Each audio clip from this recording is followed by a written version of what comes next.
Drishyam 3, writer, director, Jeetu Joseph.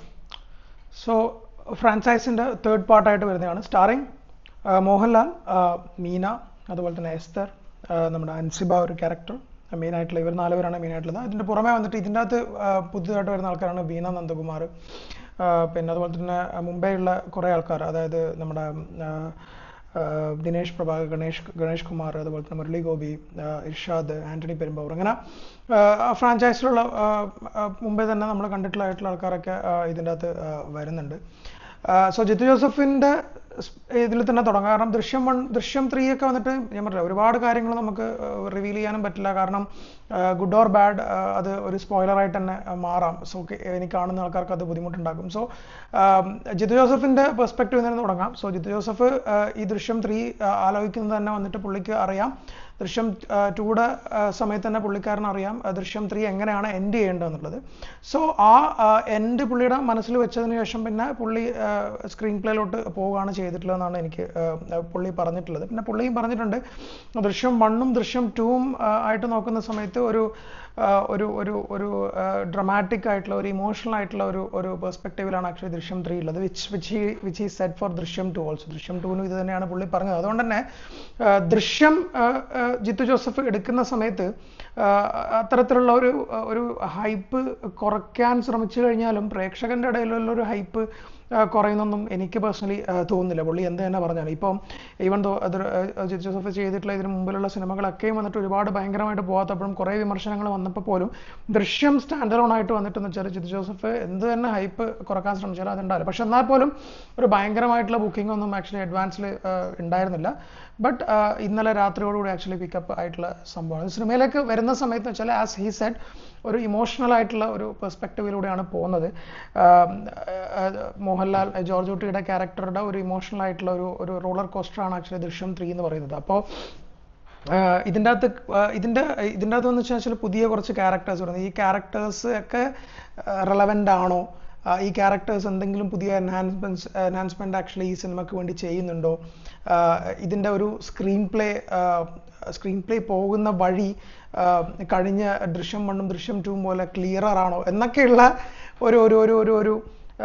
ഒരു ചോദ്യത്തിനുള്ള ഉത്തരമായിരിക്കും actually ദൃശ്യം 3. കാരണം എന്ന് വെച്ചാൽ നമുക്കിത് ബൈസെക്ട് ചെയ്തിട്ട് സംസാരിക്കാനോ അല്ലെങ്കിൽ എന്ന് വെച്ചാൽ ഇതിങ്ങനെയാണെങ്കിൽ നന്നായിരുന്നു, ഇതിങ്ങനെ അല്ലെങ്കിൽ നന്നായിരുന്നു പറയാൻ പറ്റുന്ന ഒരു അവസ്ഥ ഇപ്പോൾ ഇല്ല. മേ ബി കുറച്ചും കൂടി ആകുന്ന സമയത്ത് ഇതിൻ്റെ ഡിസ്കഷൻസ് ഒക്കെ വരുന്ന സമയത്തായിരിക്കും പറയുന്നത്. ടെക്നിക്കൽ സൈഡിലേക്ക് വന്നു കഴിഞ്ഞാൽ ഇതിൻ്റെ ക്യാമറാമാൻ ആക്ച്വലി സതീഷ് കുറുപ്പാണ്, എഡിറ്റർ VS വിനായകാണ്.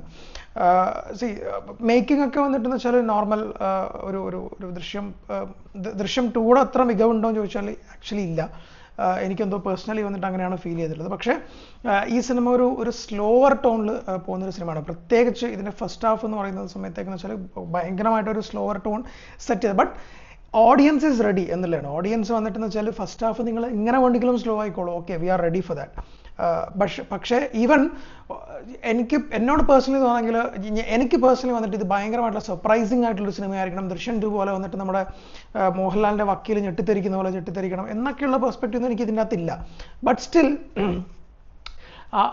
ചെറിയൊരു ടേൺ ആൻഡ് ട്വിസ്റ്റുകളും കാര്യങ്ങളൊക്കെ വന്നിട്ട് എല്ലാവരും പ്രതീക്ഷ പോലെ തന്നെ ഞാനും ഇതിൻ്റെ അകത്ത് എക്സ്പെക്ട് ചെയ്തിട്ടുണ്ടായിരുന്നു. സോ അതൊക്കെ മീറ്റ് ചെയ്തോ എന്നൊക്കെ ഉള്ളതാണ്. അപ്പോൾ അത് എന്നെ പെർസ്പെക്റ്റീവ് പറയുകയാണെന്ന് വെച്ചാൽ ദൃശ്യം 3 ദൃശ്യം 1 ആൻഡ് ദൃശ്യം 2 കമ്പയർ ചെയ്യുന്ന സമയത്ത് കുറേ കൂടി വന്നിട്ട് എന്താ പറയുക ഒരു ത്രിൽ ഫാക്ടറിന്ന് മാറി ഒരു ഇമോഷണൽ റൈഡിലേക്ക് പോവാണ് ചെയ്തിട്ടുള്ളത്.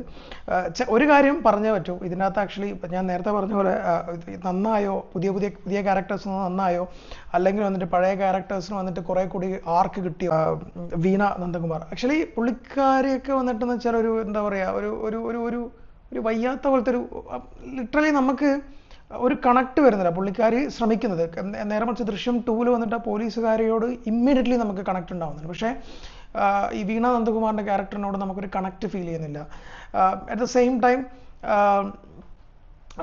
ഈ ജോർജ് കുട്ടീൻ്റെ ക്യാരക്ടർ ഫസ്റ്റ് ഹാഫിൽ ചെയ്യുന്ന കാര്യങ്ങളൊക്കെ വന്ന് എല്ലാവരും നമ്മളപ്പോൾ ദൃശ്യം 1 ദൃശ്യം 2 കണ്ട് നമ്മളിത് കാണുന്ന സമയത്ത് എല്ലാവരും അത്തരത്തിൽ ചിന്തിക്കുന്നതുകൊണ്ട് ഞാൻ പറഞ്ഞില്ല ഒരു ഡൗൺ സൈഡ് ഉണ്ട് ഈ സിനിമക്ക് ഫസ്റ്റ് ഹാഫിൽ.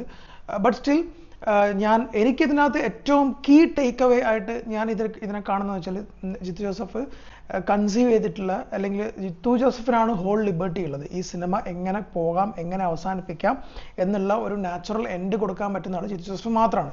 സോ ജിത്തു ജോസഫിൻ്റെ ആ thought process, like how it should end എന്ന് പറയുന്നതിനോട് കംപ്ലീറ്റ്ലി നീതി പുലർത്തിയിട്ടുണ്ട് ഈ സിനിമ എന്നുള്ളതാണ് എനിക്ക് പേഴ്സണലി തോന്നുന്നത്. അതിന് മുമ്പുള്ള കാര്യങ്ങളും അതിന് പിന്നെയുള്ള കാര്യങ്ങളും പിന്നെ എനിക്ക് എന്താ പറയുക, ഇത് ഓരോരുത്തരുടെ പേഴ്സ്പെക്റ്റീവിൽ വിട്ടിരിക്കുകയാണ്. അത് നല്ലതാണോ മോശമാണോ എന്നും ഞാനിപ്പം ഈ ഒരു സ്പേസിൽ അത് സ്പോയിലർ ആണെന്ന് ഞാൻ പറയുന്നില്ല. ബട്ട് സ്റ്റിൽ ആ ഒരു എൻഡ് എന്ന് പറയുന്നത് ജിത്തു ജോസഫ് പറഞ്ഞ പോലെ ആ വർത്ത് ദ ഹൈപ്പ് എന്ന വേണമെങ്കിൽ നമുക്ക് പറയാം, ആ എൻഡ് പോർഷൻ എന്ന് പറയുന്നത്. സോ അതാണ് ആക്ച്വലി എനിക്ക് ദൃശ്യം 3 കണ്ടപ്പോൾ കീ ആയിട്ടുള്ള ടേക്ക് അവേ എന്ന് പറയുന്നത്. അപ്പാർട്ട് ഫ്രം ദാറ്റ് 2013 മുതൽ 2026 വരുന്ന ആ ജേണി, പുള്ളിക്കാരൻ്റെ ഒരു ബ്രില്യൻസ്, അത് നമ്മൾ എടുത്തു പറയാതിരിക്കാൻ വഴിയാതെ ജിത്തു ജോസഫ് എന്ന് പറയുന്ന ഡയറക്ടറുടെ പല സ്ഥലത്തും സെക്കൻഡ് ഹാഫിൽ വന്നിട്ട് പുള്ളിക്കാരൻ അത് ഉദ്യോഗം ഭയങ്കരമായിട്ട് കൂട്ടുന്നുണ്ട്, ഒരു ഗിയർ ഷിഫ്റ്റും കാര്യങ്ങളൊക്കെ ചെയ്യുന്നുണ്ട്, ആൾക്കാർക്ക് വന്നിട്ട് ഒരു എഡ്ജ് കൊടുക്കാൻ വേണ്ടി ശ്രമിക്കുന്നുണ്ട്. ഇതൊക്കെ വന്നിട്ട് ദൃശ്യം 3 പുള്ളിക്കാരൻ ശ്രമിക്കുന്നുണ്ട്. എന്നാലും ജോർജ് കുട്ടിയുടെ ഒരു ഇമോഷണൽ ഒരു ഡയലമ ഭയങ്കര ബ്രില്യൻ്റ് ആയിട്ട് ആക്ച്വലി ഇതിനകത്ത് വർക്കൗട്ട് ആയിട്ടുണ്ട്. ആക്ച്വലി അതാണ് ഇതിൻ്റെ ക്രക്സ്. സോ ആ ഒരു പെർസ്പെക്റ്റീവിൽ നോക്കുന്ന സമയത്ത് ഈ ദൃശ്യം ഡിമാൻഡഡ് ആൻ എൻഡ്, ആ ഒരു ലോജിക്കൽ അല്ലെങ്കിൽ ഒരു നാച്ചുറൽ എൻഡിലേക്ക് കൊണ്ടുവരാൻ. അതിന് മുമ്പിലേക്കുള്ള കാര്യങ്ങളിലൊക്കെ വന്നിട്ട് രണ്ടഭിപ്രായം എനിക്കുണ്ട്, എനിക്ക് രണ്ടഭിപ്രായമുണ്ട്. ബട്ട് ആ എൻഡിലേക്ക് കൊണ്ടുവരാൻ വേണ്ടിയിട്ട് ജിത്തു ജോസഫ് എടുത്തിരിക്കുന്ന എഫേർട്ട് അത് പറയാതിരിക്കാൻ വേണ്ടി പറ്റില്ല. സോ ദൃശ്യം 3 നമ്മളെല്ലാവരും കാണേണ്ട സിനിമയാണ്, എല്ലാവർക്കും പോയി കാണാൻ പറ്റുന്ന സിനിമയാണ്. മോഹൻലാലിൻ്റെ ഗതിഗംഭീരമായിട്ടുള്ള പരിപാടികൾ ഉണ്ട്, ലൈക്ക് ഇൻ ദ സെൻസ് ആക്ടിങ്ങിൻ്റെ പെർസ്പെക്റ്റീവ് നമ്മൾ പറയേണ്ട കാര്യമല്ലോ. കൂടെ അഭിനയിച്ച എല്ലാവരും, എസ്തർ ആയിക്കഴിഞ്ഞാലും മൻസിബ ആയിക്കഴിഞ്ഞാലും മീന ആയിക്കഴിഞ്ഞാലും മുരളി ഗോപി ആയിക്കഴിഞ്ഞാലും സിദ്ദിഖ് ആയിക്കഴിഞ്ഞാലും എല്ലാവരും നന്നായിട്ട് ചെയ്തിട്ടുണ്ട്. സോ ഞാൻ പറഞ്ഞില്ല, ഒരു കാവ്യനീതി കിട്ടിയോ എന്ന് ചോദിച്ചാൽ എനിക്ക് അതിൽ ഡൗട്ടുണ്ട്. ബട്ട് ഒരു നാച്ചുറൽ എൻഡ് കിട്ടിയോ എന്ന് ചോദിച്ചു കഴിഞ്ഞാൽ യെസ്, ഒരു എൻഡ് കിട്ടിയിട്ടുണ്ട്. സോ ഹോപ്പ്ഫുള്ളി ഇതാണ് ലോജിക്കൽ എൻഡ് എന്ന് ഞാൻ വിചാരിക്കുന്നു. സോ ദൃശ്യം 3 പോയിട്ട് എല്ലാവരും തിയേറ്ററിൽ പോയി കാണാം. സോ ടു വാച്ച് ദൃശ്യം 3 ഇൻ യുവർ തിയേറ്റേഴ്സ്. ബൈ.